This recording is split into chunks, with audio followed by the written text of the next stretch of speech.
Bonjour et bienvenue dans Avez-vous choisi, le podcast du vendredi qui vous invite à tout choisir dans votre vie. Je suis Oriane Savouré-Lucas, serial choisisseuse de ma vie. Dans la vie, j'ai les pieds sur terre, la tête dans les étoiles, et je vous propose d'explorer avec curiosité le vaste et intrigant territoire du choix.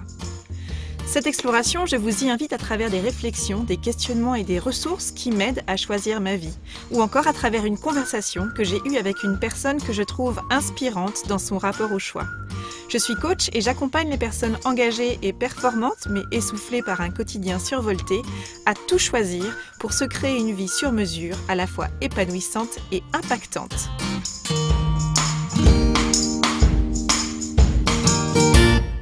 Dans cet épisode, j'ai eu envie de continuer d'adresser les questions des relations interpersonnelles, de notre posture, de notre responsabilité et de nos ressources. Alors si vous n'avez pas eu l'occasion d'écouter Choisir plutôt que subir, le dernier épisode d'Avez-vous choisi, je vous invite à le faire à présent puisqu'il vous apportera quelques clés de compréhension complémentaires. Alors, il arrive que nous fassions face à une personne qui est visiblement en difficulté, voire en détresse émotionnelle, et il s'avère que nous ne savons pas toujours comment réagir. Comment concrètement pouvons-nous nous positionner quand nous faisons face à une personne qui va mal, voire très mal, et qui est confrontée à une situation de crise? Comment réagir de manière adéquate et utile? Dans cet épisode, j'ai choisi de vous partager une technique pragmatique et simple qui permet d'accueillir la douleur de la personne face à nous sans tomber dans l'écueil du rôle du sauveur et sans positionner la personne en souffrance face à nous dans le rôle de la victime à sauver. Une personne en souffrance émotionnelle face à nous, c'est une personne qui est en train de vivre une situation de crise qui appelle une réaction immédiate. Parfois, face à la douleur de la personne face à nous, nous avons peur d'envahir l'autre. Nous avons peur de ne pas savoir quoi dire, de nous sentir gauche à côté de la plaque, voire de faire plus de dégâts que de bien. Que dire? Que faire? Il y a parfois une forme de paralysie, de déni même. Parfois, on fait l'autruche, on nie, on ignore, on s'agace ou on tente une petite blague pour alléger l'atmosphère. Bon, non, allez, essuie tes larmes, ressaisis-toi, ça va aller. À l'inverse, faire face à une personne dans une telle détresse émotionnelle peut générer une réaction de l'ordre du surinvestissement.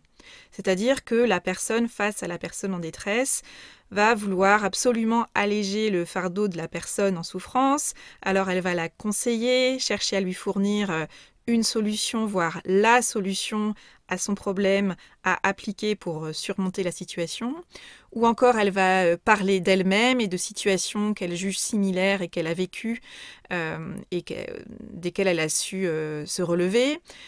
Tout cela, toutes ces réactions-là, au lieu d'écouter la personne qui, elle, est traversée là, à ce moment-là, par une décharge émotionnelle désagréable et déstabilisante. Si, face à une personne qui vit une situation émotionnellement difficile, nous exprimons d'une manière ou d'une autre un jugement, de la condescendance, si nous faisons preuve d'un manque d'intérêt, si nous cherchons à minimiser sa situation, sa douleur, en la balayant d'un revers de main ou d'un rire qui cherche à alléger l'atmosphère en disant que c'est pas si grave, si nous lui demandons de se ressaisir ou si nous retirons à cette personne son pouvoir et sa responsabilité, en lui expliquant ce qu'elle devrait faire, alors il y a fort à parier que nous allons générer une réaction de repli. Et alors la qualité de notre relation ne sortira pas renforcée d'un tel échange. Il existe un proverbe bouddhiste qui dit que la douleur est inévitable, mais la souffrance est optionnelle. La souffrance, c'est en fait une douleur qui dure, une douleur qui est entretenue.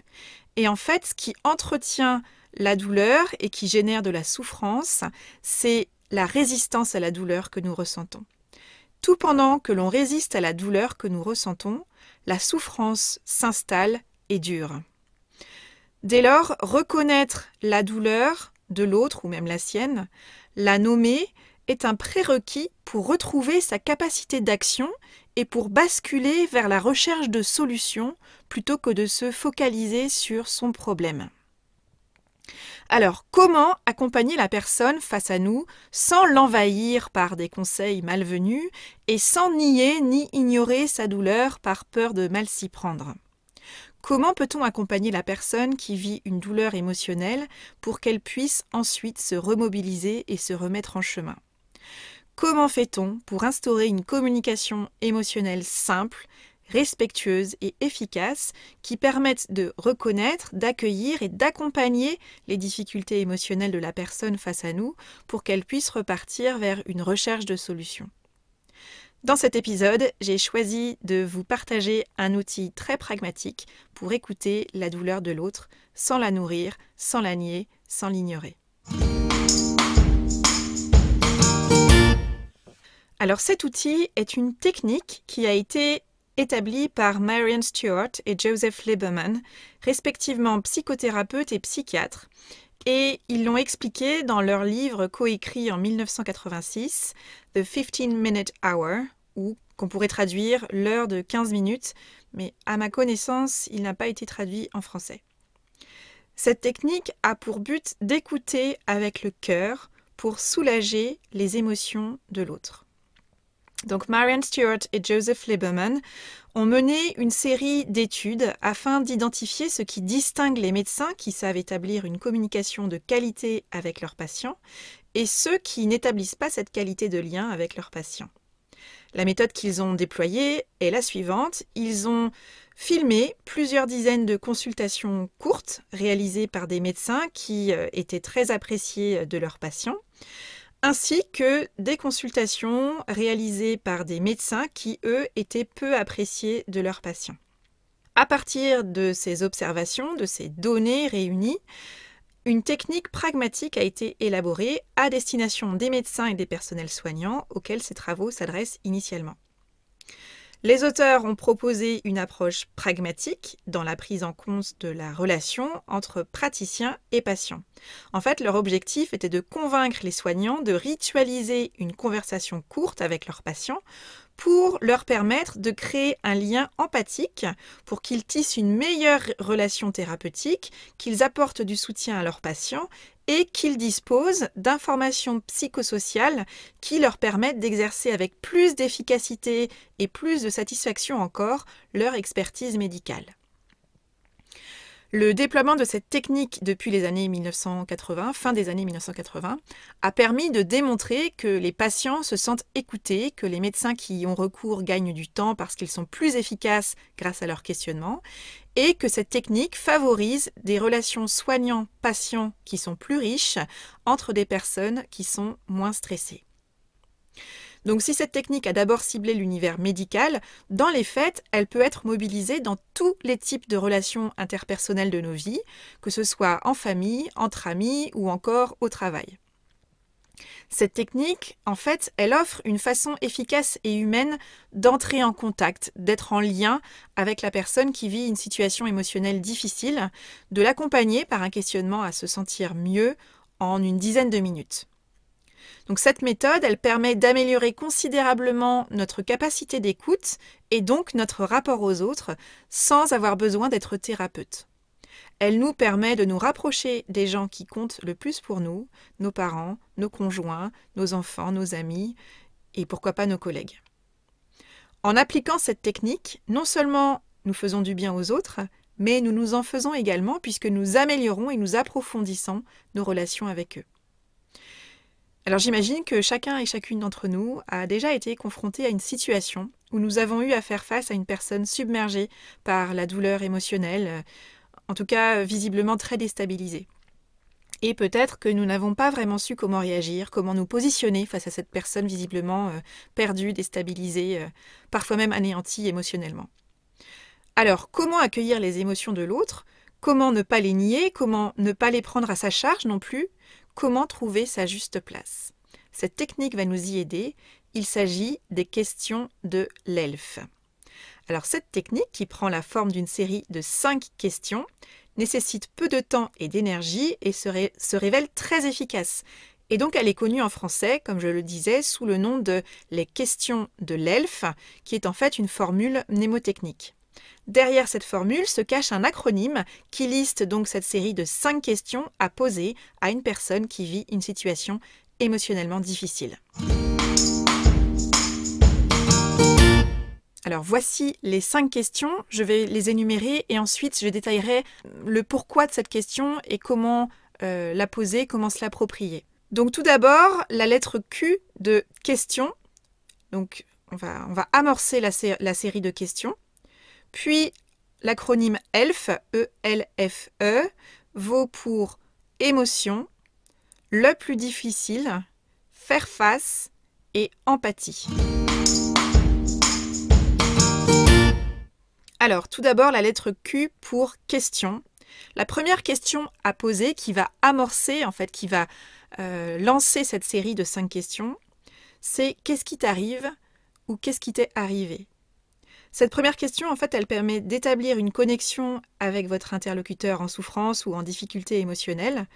En posant cette question simple, vous lui permettez de raconter ce qui s'est passé ou ce qui se passe dans sa vie là, en ce moment, et qui génère une souffrance pour elle. Une fois cette question posée, vous allez en fait laisser votre interlocuteur parler et décrire ce qui lui arrive en l'interrompant le moins possible, et ce pendant 3 minutes environ, mais pas davantage. L'idée, en fait, avec cette première question est de créer l'espace de l'expression de la douleur. Dans ce temps restreint de 3 minutes, en fait, vous créez un espace pour reconnaître la douleur de l'autre, tout en limitant le risque de vous perdre dans des détails, autant pour vous que pour la personne que vous écoutez. En 3 minutes, votre interlocuteur vous aura partagé l'essentiel de la situation qu'il ou elle vit difficilement. Et au-delà des faits, des circonstances de vie qu'il vous relate ou qu'elle vous relate, il est ensuite essentiel de créer un espace d'expression et d'écoute des émotions. Donc après l'exposition de la situation, de manière relativement brève, vient alors le temps de la deuxième question qui est capitale. Donc la deuxième question, c'est le E de ELF et le E vaut pour émotion. Quelle émotion ressens-tu? Ou, selon la situation évoquée, quelle émotion as-tu ressenti?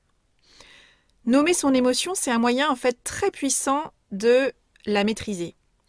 Pour les émotions désagréables, j'aime bien dire que je choisis de les nommer pour les dégommer.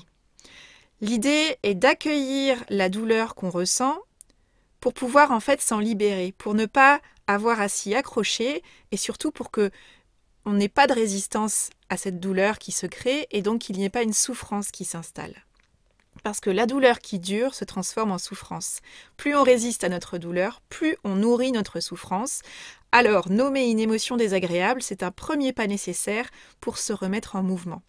Nommer son émotion, ce n'est pas toujours chose facile selon les personnes, selon son âge, son éducation, son degré d'aisance et d'habitude à prendre le pouls de sa météo intérieure. Alors parfois, cette question, elle peut générer une réponse du type « je ne sais pas ».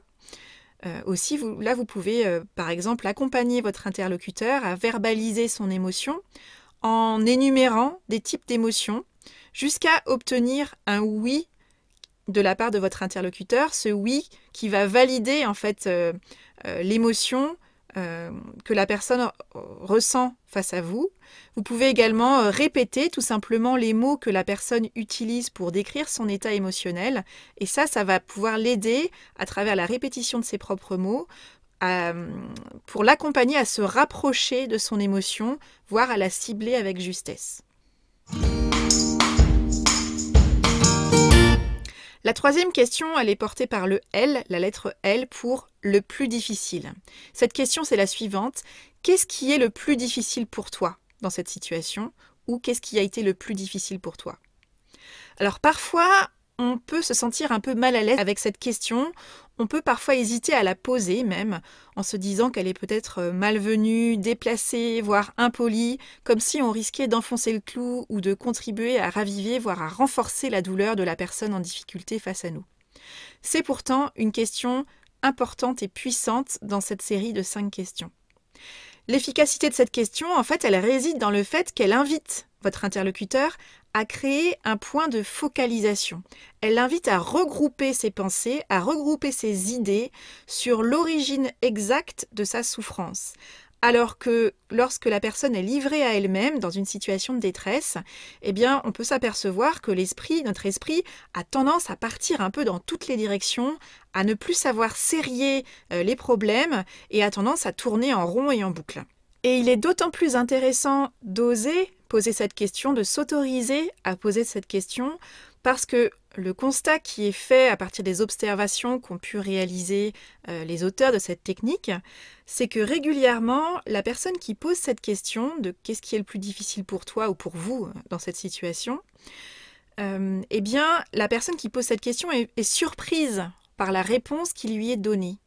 Parce qu'en fait, on a tendance à faire des suppositions sur ce que ressent l'autre et sur l'origine de ses émotions désagréables. Or, la personne qui est la mieux placée pour identifier ce qui lui est le plus difficile, c'est elle-même. Donc cette question de qu'est-ce qui est le plus difficile pour toi, elle ne résout rien en tant que telle, mais elle va permettre à notre interlocuteur qui est en détresse émotionnelle, en difficulté émotionnelle, elle va lui permettre de se remobiliser, de remobiliser son attention sur l'origine de sa douleur pour clarifier ce sur quoi il est important d'agir. Nommer son émotion, se confronter à l'origine de sa souffrance constitue des étapes essentielles pour ensuite pouvoir faire face et rebondir. La question suivante est représentée par la lettre F qui vaut pour faire face. Et la question associée est la suivante: qu'est-ce qui t'aide le plus à faire face? Ou qu'est-ce qui t'a aidé le plus à faire face? Avec cette question, vous invitez votre interlocuteur à tourner son attention vers les ressources dont il ou elle dispose, en lui ou en elle, ou autour de lui ou autour d'elle, pour trouver une issue de secours et pour s'extraire de cette épreuve. Cette étape, elle est primordiale parce que, grâce à cette question, la personne avec qui vous êtes en lien bascule son attention vers les solutions qui sont à sa portée. Elle bascule vers ce qu'elle a à disposition dans sa vie, telle qu'elle est à ce moment-là, et à partir des ressources dont elle dispose alors. Et donc, du coup, c'est un premier mouvement pour s'extirper de sa situation mal vécue. En posant cette question, vous n'êtes pas dans une posture de sauveur. Vous ne conseillez pas l'autre, vous ne lui parlez pas de vous et d'une situation similaire que vous auriez vécue et de la manière dont vous vous en êtes sorti. Vous n'êtes pas responsable de trouver une solution pour cette personne. En lui posant cette question, plutôt que de lui donner un conseil ou de lui parler de vous, vous l'invitez en fait à mobiliser ses propres ressources et à s'appuyer sur les forces qui sont les siennes.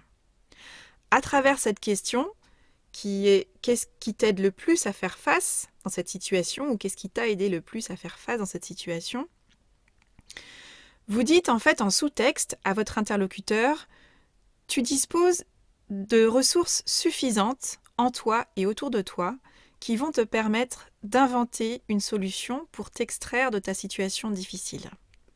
Vous lui dites, en sous-texte, qu'elle a des forces sur lesquelles elle peut s'appuyer.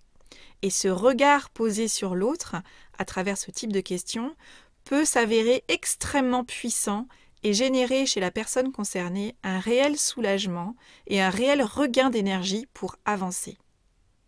Cette question, en fait, elle valorise la capacité dont chacun et chacune dispose à se sortir des situations les plus délicates.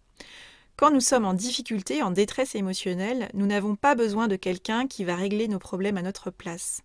En revanche, nous avons besoin d'écoute et nous avons souvent besoin de réassurance sur notre capacité à faire ce qu'il faut pour retomber sur nos pattes et pour remonter la pente. Il s'avère que nous sommes souvent plus forts, plus résistants et plus résilients que nous le croyons. Et nous avons besoin dans les moments de doute, d'incertitude, de douleur, voire de souffrance, parfois qu'une personne croit un peu plus en nous que nous-mêmes, parfois beaucoup plus en nous que nous-mêmes, et en notre capacité à faire front et à faire face. La 5e et dernière étape est comprise dans la lettre E, qui vaut pour empathie. Et là, il ne s'agit pas d'une question, mais d'un partage qui émane de vous, où vous pouvez dire « Je suis désolée de ce qui t'arrive, ça doit être très difficile, j'ai été émue en t'écoutant ». Dans cette dernière étape de ce processus, de cette technique, Vous exprimez avec des mots simples et sincères ce que vous avez éprouvé en écoutant l'autre. Alors à nouveau, et j'insiste, ce n'est pas le temps ni l'espace du jugement, de l'avis, du conseil donné ou de la comparaison apportée. Il s'agit plutôt de refermer délicatement cet espace d'écoute que vous avez créé et dans lequel vous avez reconnu, accueilli l'émotion de l'autre qui a pu l'exprimer, mettre des mots sur ce qu'il vit et ressent, et dans lequel vous lui avez permis d'identifier des ressources et des possibilités d'action. Ce temps d'écoute, il ne guérit pas et il ne change pas la situation, il ne change pas les circonstances de vie qui sont celles que cette personne face à vous est en train d'expérimenter et de vivre parfois violemment. Mais ce temps d'écoute, il permet à la personne de reprendre pied, de reprendre son souffle après avoir déposé ce qui lui pèse et l'entrave pour le moment. Cet espace d'expression et d'écoute, il permet la reconnexion à ses ressources, il permet une attention portée aux ressources et à la recherche de solutions pour se remettre en action, pour retrouver de l'espoir, qui est un formidable antidote à l'anxiété paralysante. Qu'est-ce qui t'arrive? Quelle émotion ressens-tu? Qu'est-ce qui est le plus difficile pour toi dans cette situation? Qu'est-ce qui t'aide le plus à faire face? Je suis désolée de ce qui t'arrive. Ça doit être très difficile. J'ai été émue en t'écoutant. Cette courte série de questions, d'étapes concrètes et pragmatiques peut être mobilisée en famille avec ses enfants, son conjoint, des parents, entre amis, au travail, par exemple avec un collègue, un membre de son équipe, voire même un client, lorsque vous sentez qu'au-delà du sujet professionnel qui vous réunit, il y a quelque chose qui bouleverse votre interlocuteur, qui fait qu'il n'est pas exactement lui-même. Par exemple, s'ils viennent de recevoir un coup de fil, un message ou un mail visiblement porteur d'une mauvaise nouvelle, vous savez que le sujet n'est peut-être pas d'ordre professionnel et en même temps, vous sentez peut-être que si vous ne prenez pas le temps de créer un espace d'expression, de respiration possible pour cette personne sur le sujet qui la bouleverse, eh bien, poursuivre votre conversation comme si de rien n'était s'avérerait stérile, voire contre-productif, et parfois même un petit peu loin de la personne que vous avez envie d'être. Donc cette technique des questions de l'elfe, voilà une technique pragmatique à tester. Vous vous dites peut-être que cette série de questions et d'étapes, elle relève du bon sens. Alors oui, c'est du bon sens, et en même temps, ce n'est pas parce que c'est du bon sens qu'il faut s'en priver et qu'il faut en priver l'autre. Cette série de questions ou d'étapes à poser à la personne face à vous, qui vit visiblement une situation douloureuse, qu'il s'agisse d'un enfant, d'un conjoint, d'une amie, d'un collègue, voire même d'un inconnu croisé dans la rue et que vous voyez totalement bouleversé, c'est l'occasion de dire à l'autre « Je te vois et je vois que ça ne va pas. Et je peux te proposer de t'écouter pour que tu déposes quelque temps ton fardeau avant de repartir plus confiant ou plus confiante dans ta capacité à avancer. » En proposant un espace d'écoute, nous acceptons de faire notre part sans prendre ni faire plus que notre part. En proposant d'écouter, en acceptant de ne pas apporter de solution, mais de créer un espace-temps de respiration précieux et utile. Nous n'avons pas à trouver la bonne réponse ou la solution au problème de l'autre. Il s'agit simplement de s'autoriser à poser quelques questions et aussi à ouvrir nos oreilles et notre cœur à l'autre. Enfin, cette série de 5 étapes, nous pouvons également nous l'appliquer à nous-mêmes lorsque nous nous sentons submergés par une émotion désagréable et que nous ne pouvons pas ou que nous ne souhaitons pas partager avec quelqu'un d'autre. Dans ce cas-là, si c'est quelque chose qui vous arrive, je vous invite à vous poser, à écrire les questions, les étapes et à écrire vos réponses avec authenticité et lucidité en quelques phrases. Encore une fois, c'est une technique qui prend peu de temps et peu d'énergie, et c'est un travail qui vous permettra de reprendre la main et de vous remettre en mouvement. Nous voulons être utiles? Alors faisons savoir à celles et ceux qui nous entourent que nous sommes là, disponibles, tout simplement, et veillons à créer, à proposer et à entretenir, comme un feu de cheminée chaleureux, un espace d'écoute et d'expression aux personnes qui en ont besoin. S'il est certain que chacun et chacune d'entre nous est responsable de soi et dispose de toutes les ressources intérieures nécessaires pour avancer, réparer, reconstruire, créer, inventer son chemin, Il arrive parfois que nous soyons confrontés à des situations qui nous bousculent, nous ébranlent, nous terrassent tellement que nous doutions alors de notre capacité à repartir, tant la douleur est grande. Pour que la douleur de la personne face à nous ne se transforme pas en une souffrance qui l'embourbe et la paralyse, et si nous veillions à créer, à proposer et à préserver un espace sécurisant et accueillant pour que cette personne, quand elle en a besoin, sache qu'elle peut s'y poser, s'y déposer, s'y recentrer et y reprendre confiance et y reprendre son souffle avant de repartir vers sa propre solution. Alors, vous commencez par quoi ? Si vous êtes une personne engagée et performante et que, malgré tout, ces temps-ci, vous ressentez le besoin de faire la netteté sur ce que vous voulez vraiment et que vous avez envie de changement sans vraiment savoir par quel bout prendre les choses, sachez que j'accompagne des personnes dans un parcours de coaching individuel à distance en visioconférence ou en présentiel à Angers. J'accompagne mes clients à se choisir et à se créer une vie sur mesure en révélant leur singularité et leur choix authentique. Si vous souhaitez que je vous accompagne, je vous invite à me contacter via mon site oriansavoureluca.com. Nous pourrons convenir d'une première conversation de 30 minutes offerte et échanger sur la pertinence d'un coaching pour vous en fonction de là où vous en êtes dans votre vie. Voilà, c'est tout pour aujourd'hui. Vous retrouverez cet épisode sur le site oriansavoureluca.com.